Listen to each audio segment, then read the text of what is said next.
Hey everyone, and welcome to this build review for the James Bond Goldfinger Aston Martin DB5 kit from Revell, part of their Easy Click series of kits.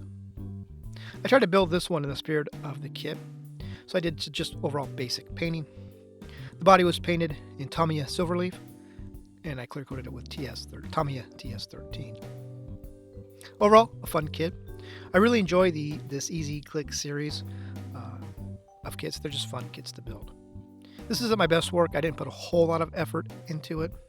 And there's no real issues to speak of. The one issue I would mention is the roof hatch.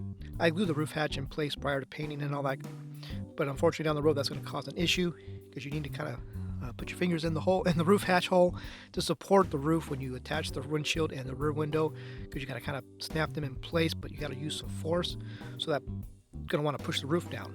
More so the front window than the rear, but both. So keep that in mind.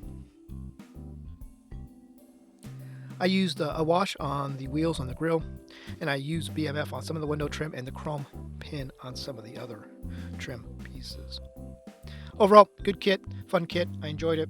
Great for a weekend build kit or a 24-hour build, stuff like that. So with that, thank you guys for watching.